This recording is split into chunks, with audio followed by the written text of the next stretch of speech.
So, Brad Lewis, Ratatouille was a fantastic film. Oh, great. Thanks, man. My first question for you is, how did you come to know Brad Bird, and what was it like working together? Because you did something with The Incredibles too, and now you're on to Ratatouille. So. Right.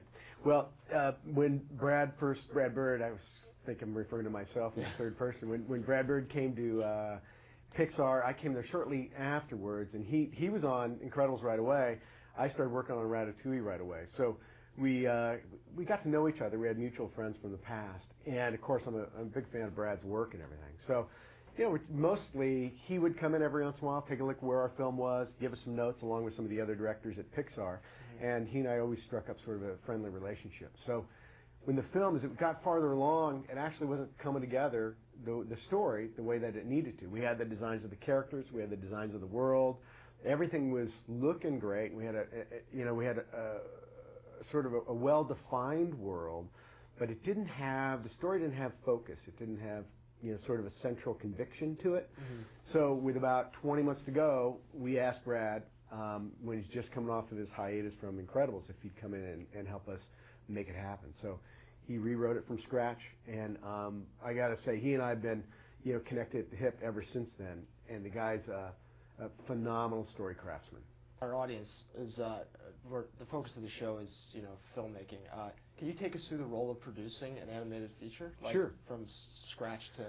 Yeah, I'll try. It's daunting. I know. Well, the thing about producing an animated film, a computer animated film, is it's a really big job. I mean, there's just so many different things you have to oversee. So, because there's a bunch of simultaneous production taking place, or I should say simultaneous development. There's the technical tools development, so you sort of get an idea of what the world of your film is going to be, and you're identifying with the guys that are writing the code, what are the developments in the code that you're going to need to make your film different or better or take it to the next level. In this film, we knew the only thing we were going to do that was going to be brand new in this film was going to be food. And I don't think in computer animation it's ever been done before like we've done it in this film. We were going to have fur. It's been done before, but we needed to take it to the next level. We were going to do humans. They had been done before, but we have to always outdo ourselves. I mean, the thing is, you don't want to redo yourself. If you do it, you have to do it better.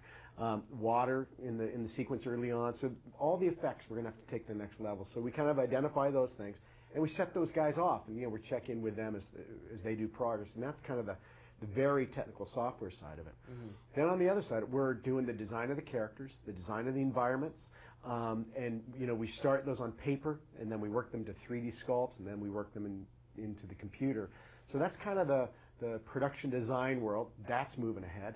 And then we've got the writing and the story, and that's the other part in development that's taking place where you're trying to find that through line in the story that we had so much trouble with on this. So those three things as a producer, you have an overarching responsibility over everything on the film.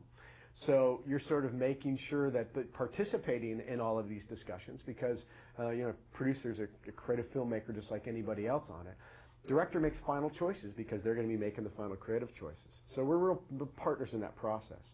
But it's my responsibility to be tactical about it with the manpower and woman power. I've got to be strategic about it. I've got to look at the next 5 years. How are we going to sort of manage the resources? How are we going to do that to some kind of budget and some kind of schedule? But ultimately, and this is what I love about Pixar, is how do you make a great film? Because anybody can schedule. In fact, if this is about filmmaking class, if you're a producer out there, and by the way, when you start, you should be a producer, a director, and a crew member. Do all of those things and do them all the time, and don't distinguish between the two. Always be a creative filmmaker, whatever you do. But you have to make sure that everybody's got their eye on the ball, and ultimately at Pixar, it's about making great creative choices. Anybody can schedule, anybody can budget. That's not a specialty. A specialty is, can you make a great film happen, and can these other things support that? The one thing about, I don't know about you, but for me, great creative also needs limitations. And no limitations doesn't make great creative.